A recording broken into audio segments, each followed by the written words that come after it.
Welcome to another episode of 11 Investigates Case Files, where we take a closer look at some of our biggest investigations over the years. I'm investigative anchor Melissa Andrews. And I am lead investigator Brian Duggar. This week we are bringing you part 2 of our Nancy Eagleson investigation.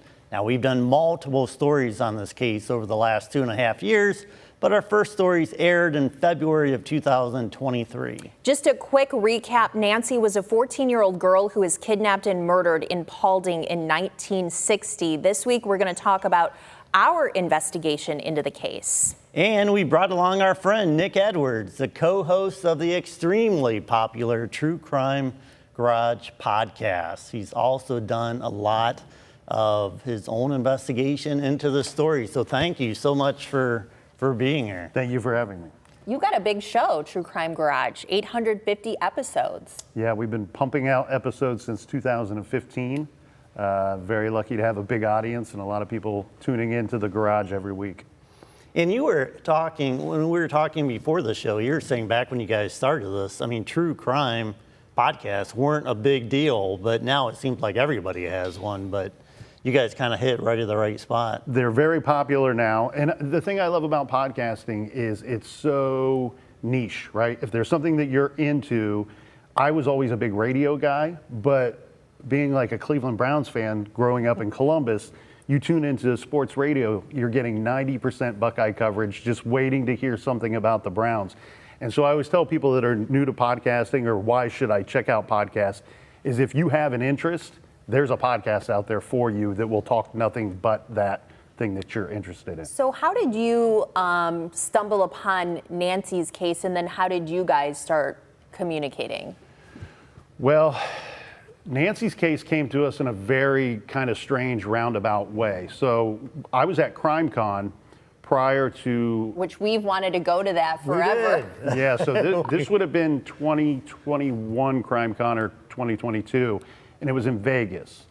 And I met some people there that were working on a database of cold cases. And one of the ladies, her name was Rachel, she was building this database and she said, oh, have you ever heard of the Nancy Eagleson murder? She's from Paulding, grew up in Paulding. And I said, no, I haven't. So she contacted me and she contacted Porchlight Project, which is a nonprofit organization that I work with. We help solve cold cases. We've solved a few cold cases here in the state of Ohio. She contacted Porchlight Project, said, would you take a look at this case? Now, a lot of times we are working with DNA evidence to get these old cases cleared. Here, we ran into some obstacles immediately, and the only way that we thought we could help is to give it renewed media attention. And it was going to come about through True Crime Garage. And I didn't realize how much it would snowball. There were a lot of people that were very interested in this case. The whole town never forgot about this case. You know what's interesting? I mean, Paulding, I mean, they're on the fringe of our DMA, but so many people. I was at some event, I think down in New Orleans or something, and somebody came up to me and talk to me about the Nancy Eagleson case. Without fail, I mean, several times a year, people will reach out to me and they're like, yeah, I'm from Paulding.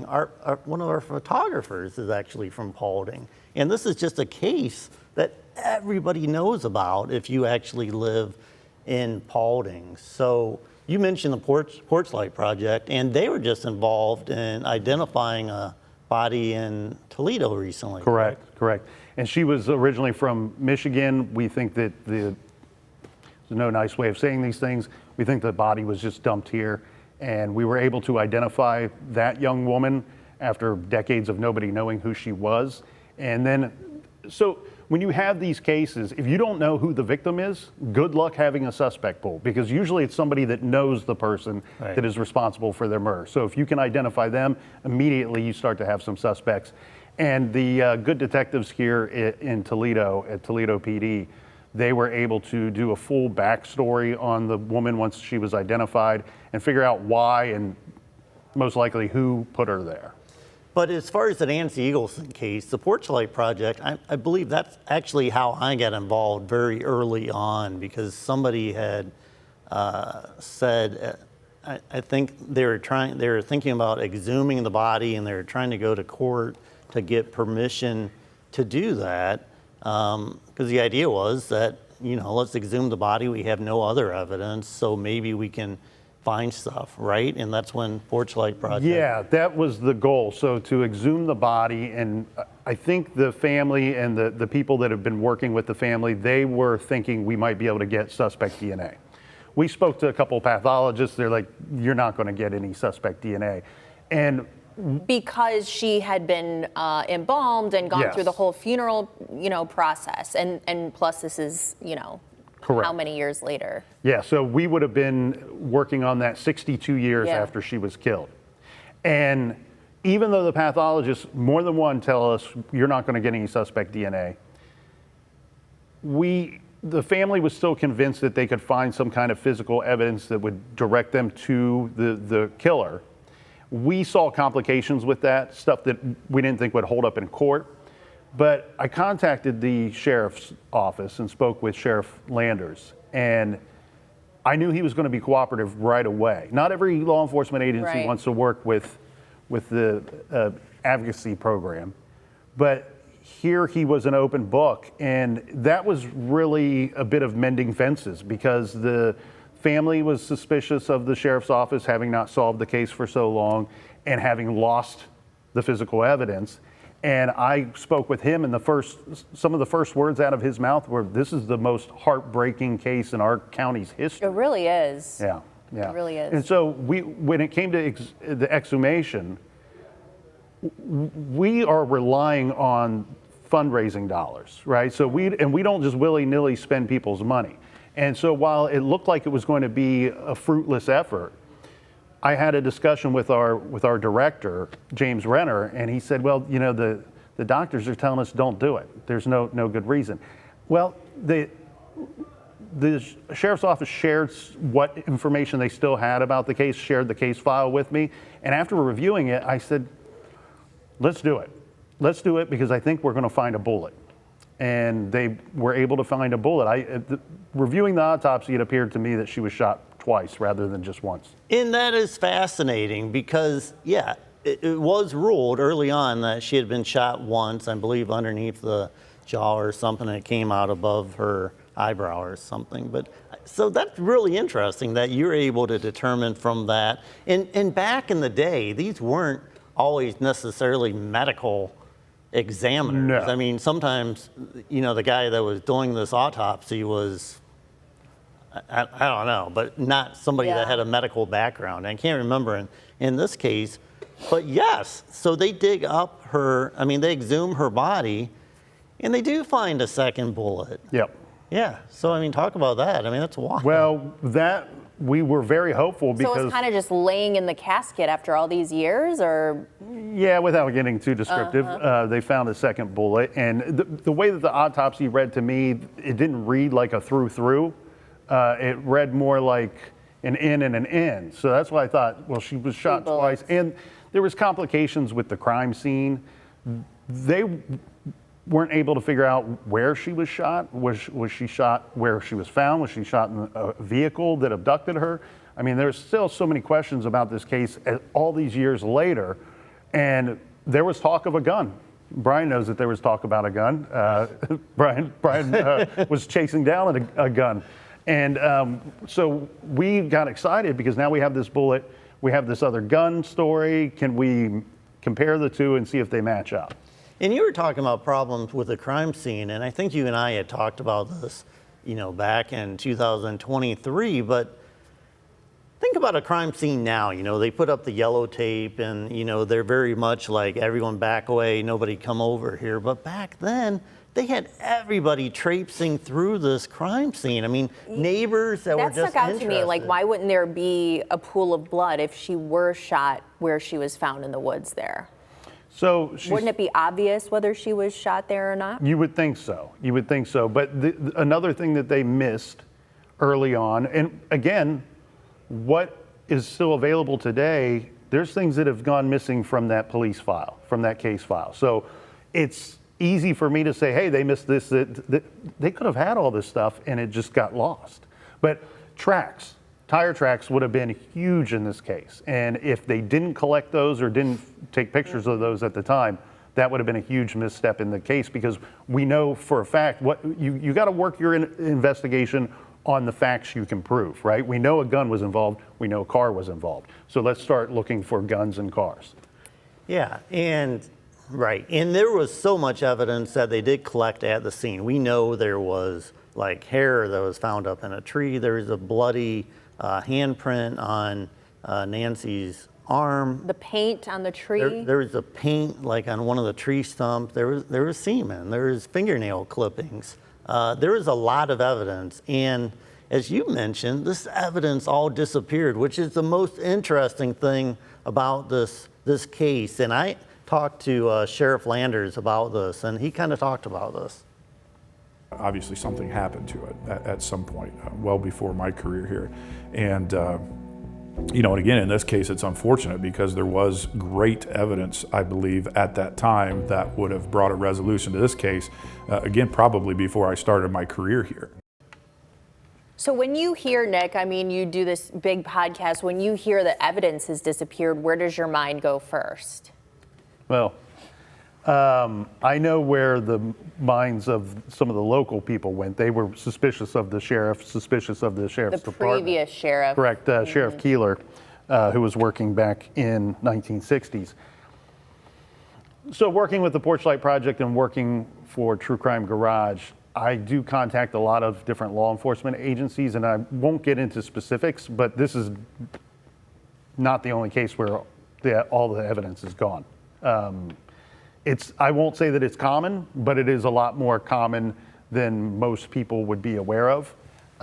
In a lot of cases, you have departments that have moved buildings 2 or 3 times since the case took place. So why did the evidence go missing? It could be just a simple mistake, or it could be something nefarious. Mm-hmm. And what's interesting, whenever we aired this story, I had multiple people reach out, because again, there's so much interest out of Paulding. But this guy who was in law enforcement back in the day, he said maybe 20, 25 years ago, he said, hey, I was with a group of guys, other deputies or cops or whatever, and we were in like where the old jail was, or an old building, and there was this kind of sectioned off area, and right behind there was a bag with all this stuff, and it was the stuff from Nancy Eagleson's case. We're like, wow, this is the evidence that had disappeared, and it was in here, and they put it back. I don't know why they put it back. I don't know why they didn't just take it, but and then they go back the next day to try to show the sheriff or someone where it is, and it's gone. How many years after the fact was that? I mean, that was probably about 20 years after the fact.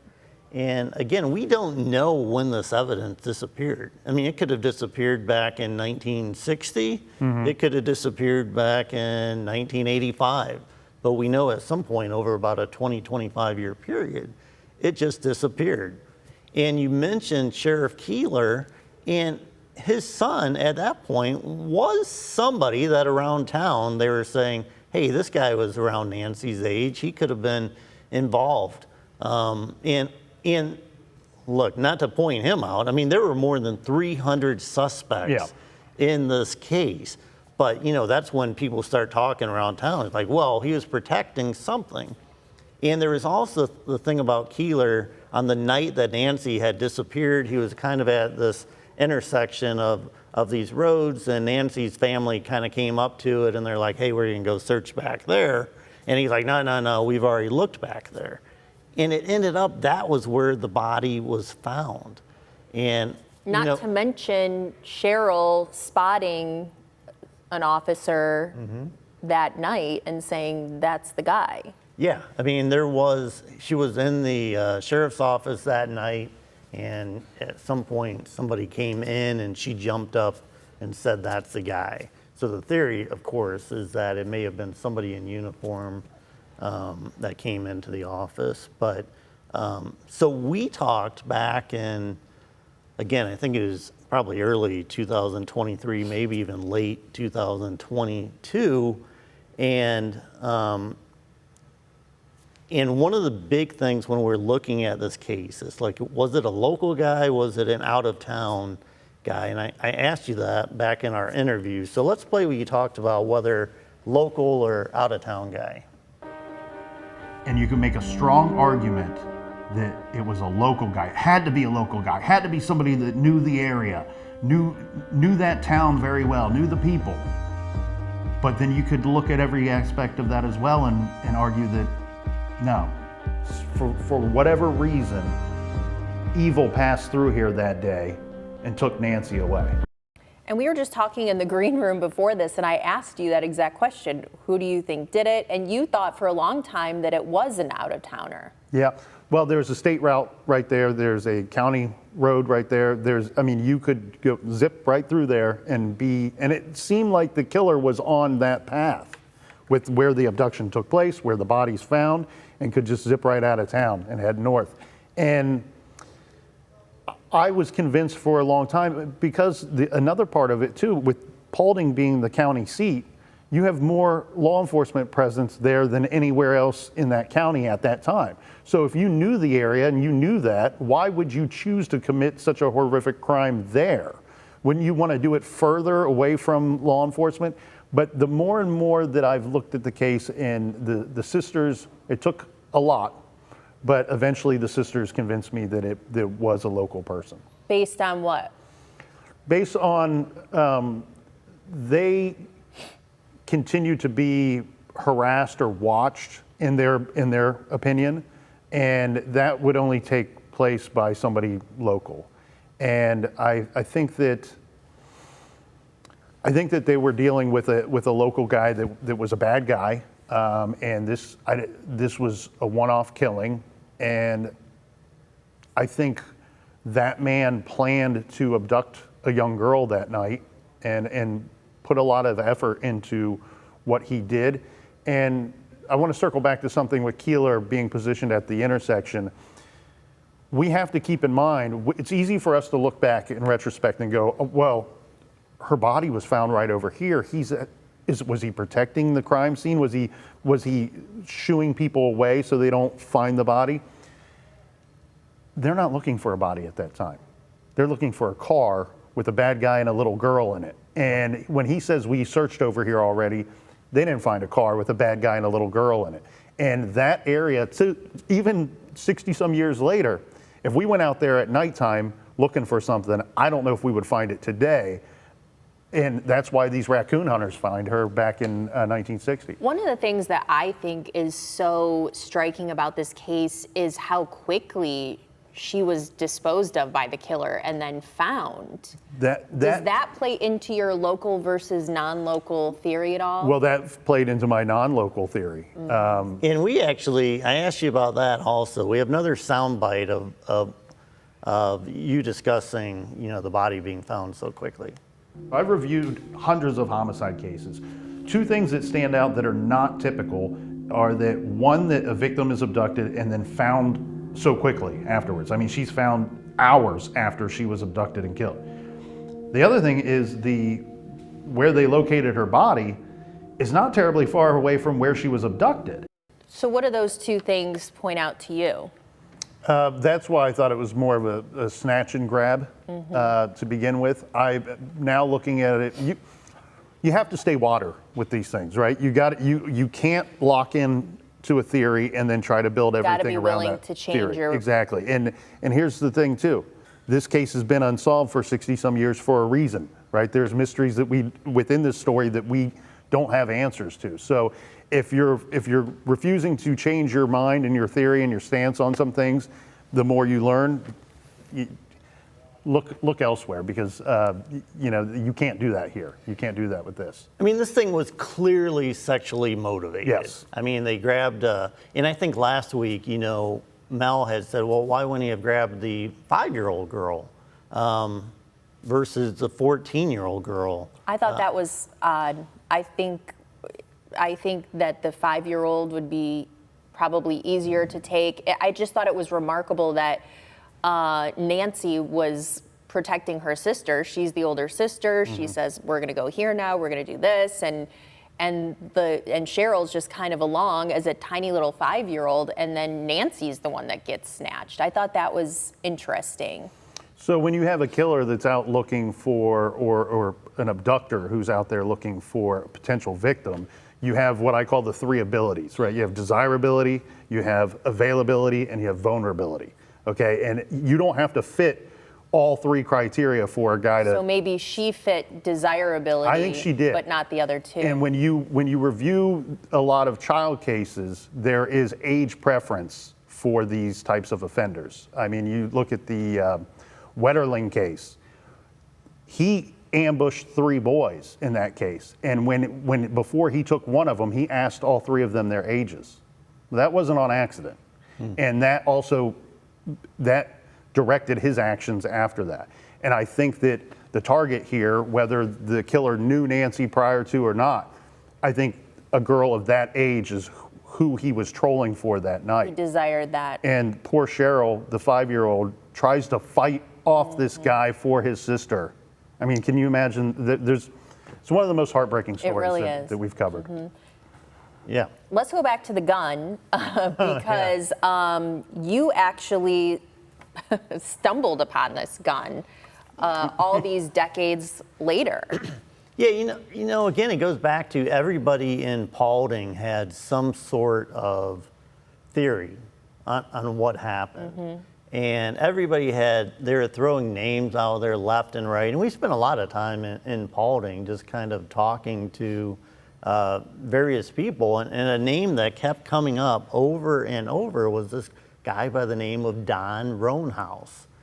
And, you know, somebody had said, well, he claimed that maybe he witnessed the abduction. So, you know, finally, me and my photog, Eric, you know, we're like, let's just go knock on the door and see if he'll talk to us. And of course, we didn't have any belief that he really was going to talk to us. But we knocked, and his wife answered the door, and she said, oh, come on in. Don's sitting in the living room. I'm sure he'd love to talk to you. So we go in, and we kind of start talking about his story, about how him and his sister kind of came upon. How old was he when this all happened back in 1960? Like maybe 21, 22. So he would have been 20, 21, yeah. Yeah, and he had just picked his sister up from the movie theater, the same theater that Nancy and Cheryl were at. They had gone to see a double feature, and Don's sister was also at this movie. He said, you know, Mom and Dad said, hey, can you go get your sister? He picks her up. And then they somehow end up behind this car, according to him, and he's seeing, you know, Nancy get thrown into the vehicle, and the car just takes off. And he said he chased them for a while, but his car just couldn't keep up with whatever this guy was driving. But you know, and he said all this at that time, 1960. Did he reveal all this? Well, so that on the podcast on True Crime Garage, I threw Don right under the bus. Right. Backed over him a few times, and his story doesn't make any sense. I mean, he says that he could see Nancy, and he could see a girl in the back of the vehicle in front of him, and it was clear that there was something going on. He didn't recognize it to be an abduction right away. He thought it was more of a domestic dispute or whatever. But he basically says, well, we chase after the vehicle, and then he gives up at some point. He's just like. And was his sister in the car at the time? Yeah, but she's never been able to corroborate this story. Yeah. She's not been interviewed properly for this story, because Don's words are they then go home, and then he learns of the murder the next morning, and says that's when we got to notify law enforcement because I think I've seen something. Well, that story's rough, and that story doesn't come out into the media until many, many years later. I mean, decades later, where he's being interviewed and he's telling the story, and it's anybody that's at the crime scene has to be a suspect. right. So are you guys thinking that he's wanting to come up with an explanation as to why he may have been seen there by someone? I mean, that's certainly a theory. I mean, people said, well, my gosh, he was right at the crime scene. He put himself at the crime scene. Is he trying to come off as this like, well, really, I was a hero. I was trying to, and we don't catch the know guy. what the sister ever said about it. If she said like, hey, this never happened. We don't even know that, or. I don't know why. The sister was never really interviewed. Maybe I did talk to Sheriff Landers about this, and he had said she was kind of a little wishy-washy. They weren't, they didn't think that they would get a complete honest answer from her, or maybe she wouldn't even know. So there were complications with that portion of it. But that also doesn't really go with what Nancy's sister Cheryl says. You know, she Which doesn't was that say she was knocked out. Yeah, she doesn't too. say that there was a vehicle that she saw chasing after her. And look, not saying Don's a suspect, but if you put yourself at the crime scene and say that you witnessed the suspect, well, then it couldn't be me. Couldn't be me because I wasn't in that car. I wasn't the guy. I saw the bad guy. Can't be me. But why would somebody come forward many years later and try to explain away, or even the day after, why they were seen at the crime scene? Because this abduction took place in view of 7 homes, at least 7 homes. It's a strange spot where she was taken, because when I went out there with Cheryl, there's nothing. You get to this little intersection and there's nothing. And so immediately in my mind, I go, oh, so this is right about where it took place? She goes, no, she was abducted up there. I go, up there with all the houses? She goes, yeah, up there with all the houses. So the killer would have every reason to believe that not only was he seen by Cheryl, but he may have been seen, and his vehicle may have been seen by any one of these neighbors. Could it be something as innocent as he knew that his name was being thrown around for all these decades, and so he wanted to say, or he could be perfectly honest, there's 2 things here. Either if he's not the guy, he's telling the truth and he just witnessed something that he didn't realize what he was witnessing that night. Or he wasn't there at all, and it's the town's biggest story. That's unfortunate story, but it's the town's biggest story for 60 some years. Yeah. There are people that want to be involved for whatever weird reason, and he puts himself there that night, many years later, talking to the media, and then many years after that, he magically has a gun. Which is where we left off. You were in the home. That he says was involved in the murder. And he goes and pulls out this gun. Yes, he does. I mean, we were sitting here talking about him chasing this vehicle, and then he said, I actually think I might have the murder weapon. And I remember you guys saying, you and Eric, that you were kind of freaked out in this moment. Yeah, actually, let's watch that. Okay. I've got it, sitting in the office in a plastic bag. Ta-da! Haven't had it out for a while. The guy I got it from told my sister at a class reunion that he had the gun. It could be the murder weapon because somebody sold it to him 2 weeks after that happened. He said, I have to get rid of this gun. So yes, it's kind of creeped out me and Eric because we're like, okay, some people have mentioned this guy could possibly be involved. And then he leaves the room and he said he's got a gun. Now he's still mic'd, so we can listen in, like Eric's listening in, and you can hear him rustling around in the desk, and because you've got him mic'd. Because he's mic'd up. Mm-hmm. So, but then he comes wandering out, and I remember when I was talking to him, and he said, "Yeah, I think I might have the gun," and I'm like, you think you might have the gun? Is that what you just said? And he's like, yeah, I think I got it right back in my office. And so then he goes out there, comes out here. And the interesting thing about this is that this isn't incredibly far-fetched. We told BCI, who's involved in investigating this case, about this gun. They were very interested.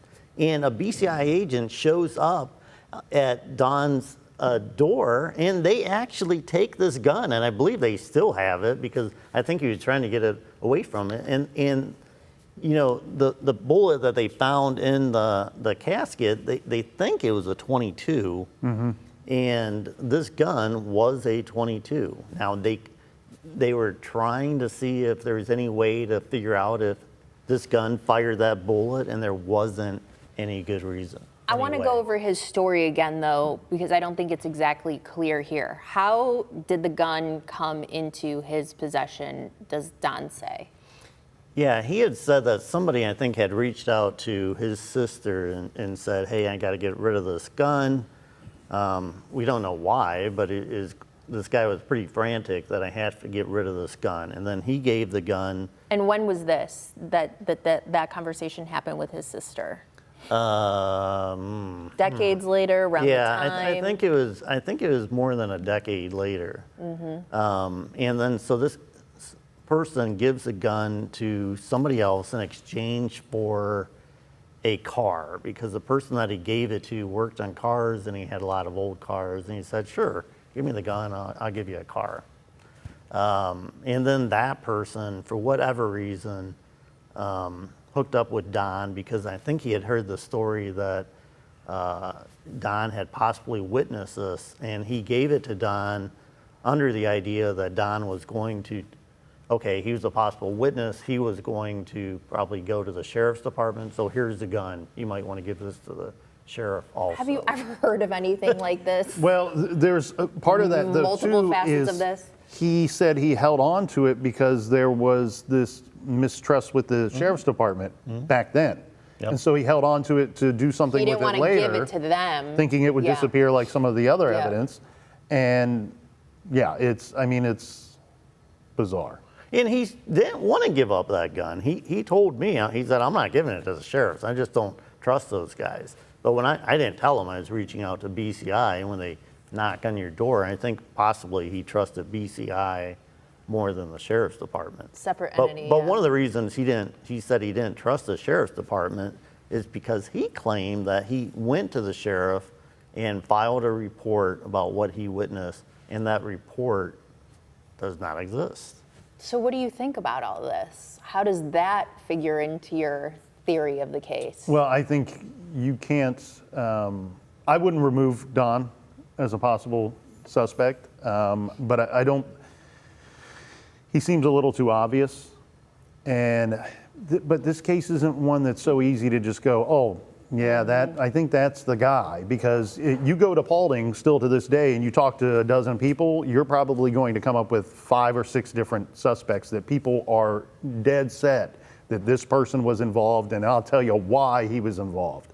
God forbid if you were cleaning out your car the next day and seen by anybody in Paulding, because everybody that was cleaning their car the next day has remained a suspect decades later.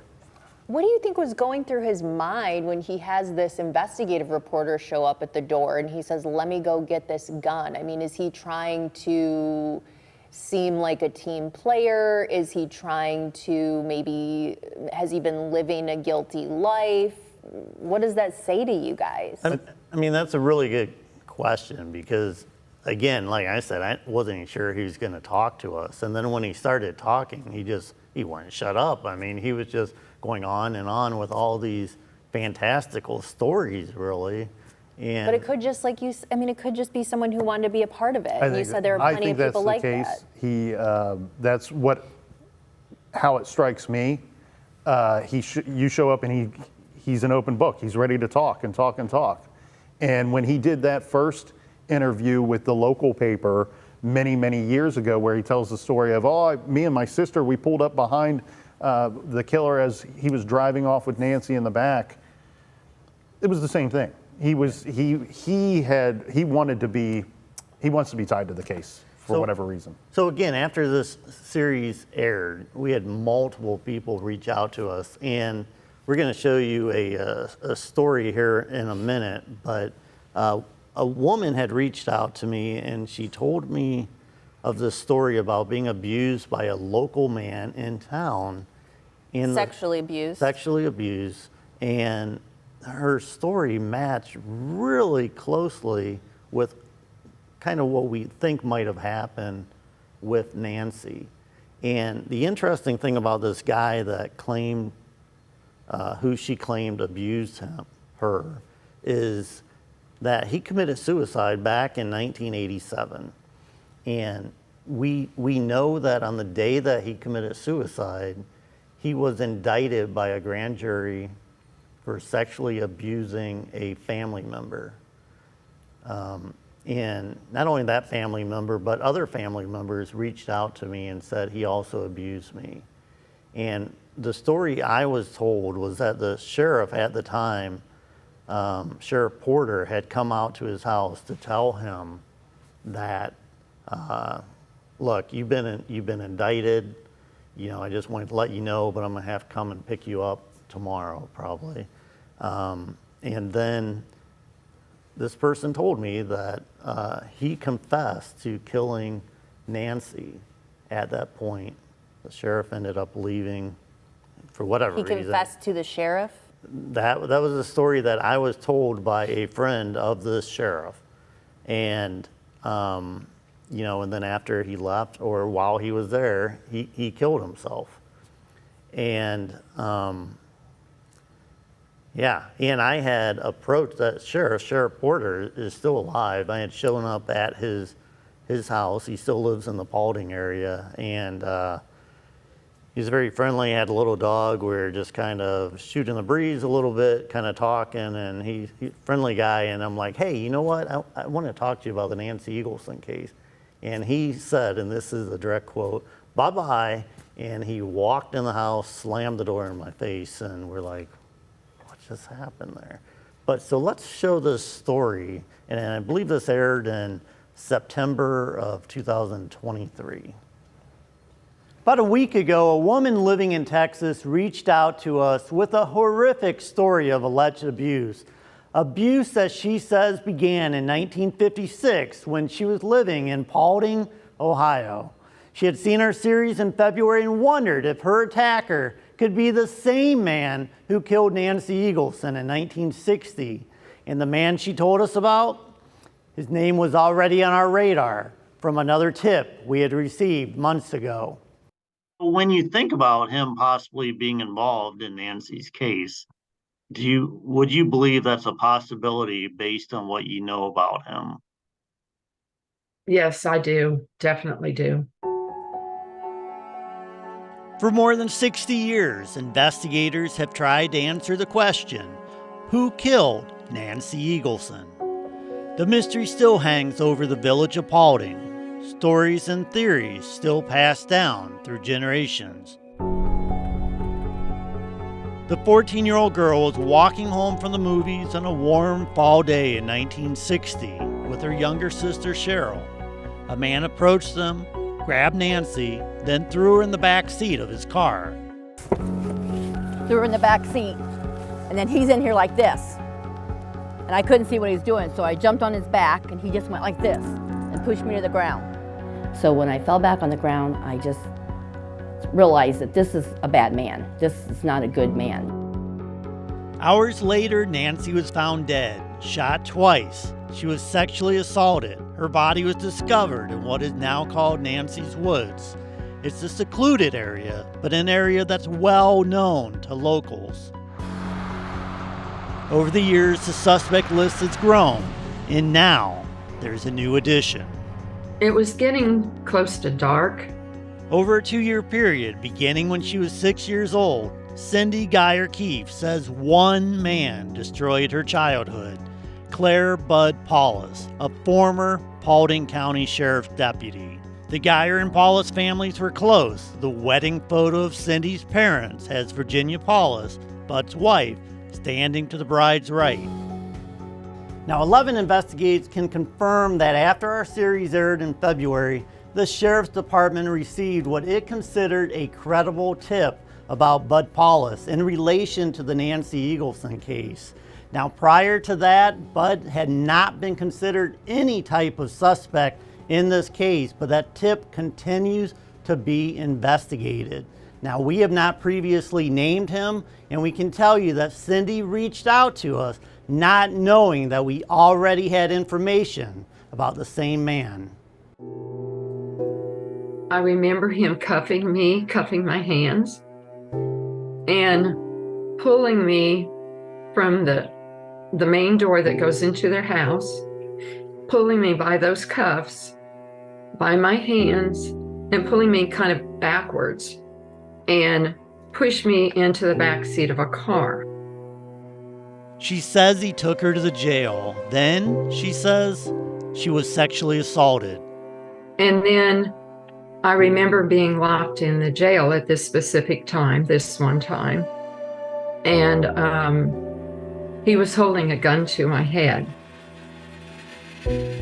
On November 6, 1987, Paulus was indicted by a Paulding County grand jury, accused of abusing another girl.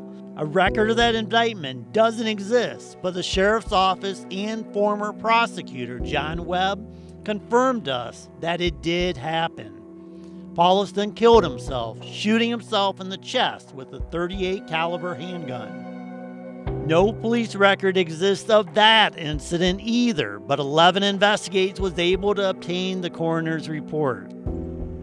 And this isn't unusual. Over the years, missing evidence has continued to stymie the Eagleson investigation. Blood, hair, clothing, and semen evidence, it's all disappeared. Obviously something happened to it at some point, well before my career here. And and again, in this case, it's unfortunate because there was great evidence, I believe, at that time that would have brought a resolution to this case, again, probably before I started my career here. Paulus's wife, Virginia, is now 98 years old. And that's why I wanted to. We attempted to talk to her, but she closed the door on us when we mentioned allegations against her husband. She still lives in the same home in which Cindy says she was allegedly assaulted, abuse that Cindy says changed her life forever. It destroyed my personality. It destroyed every bit of my being, really. It made it hard for me to trust anybody. Cindy's brother Greg confirmed the siblings spent many days at Paulus's home, and he also talked about how uneasy he felt around the man. Sheriff Landers told me he can't speak publicly about suspects or witnesses, but he wanted people to know that he continues to receive tips about the Eagleson murder, and he continues to investigate several of them. Now, if you have a tip, you can call the sheriff at 419-399-3791, or you can reach me at 419-248-1153. Reporting in studio, this is Brian Duggar for WTUL 11. Horrible to hear yet another case of a little girl being abused. Where was Bud at the time that Nancy, who was he? What was he doing at the time that Nancy disappeared? And what do you think makes him a good suspect to look at in this case, both of you? Yeah, he owned like a gas station, I think him and another man, and the gas station wasn't that far from where Nancy ended up being picked up.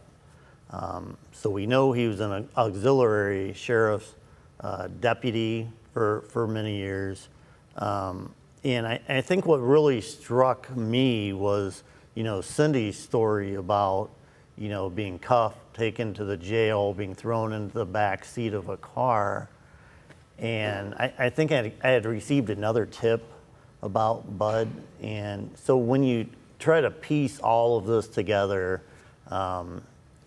so he had that law enforcement background, sheriff's deputy.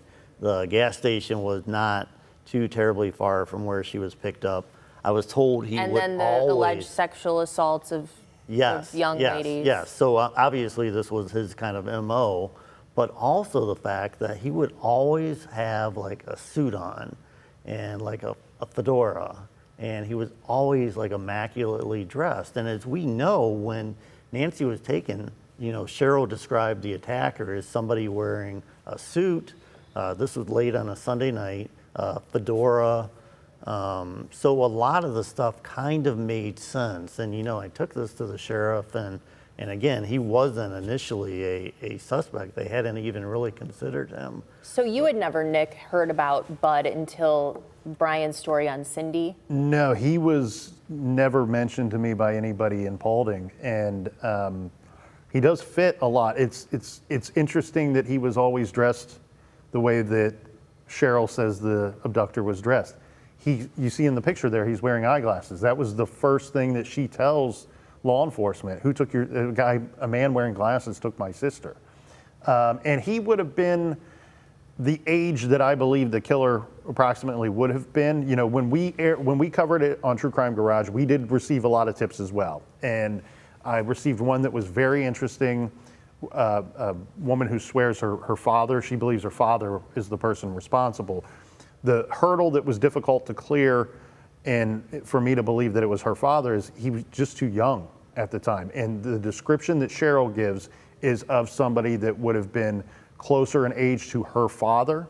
And this is from the police report.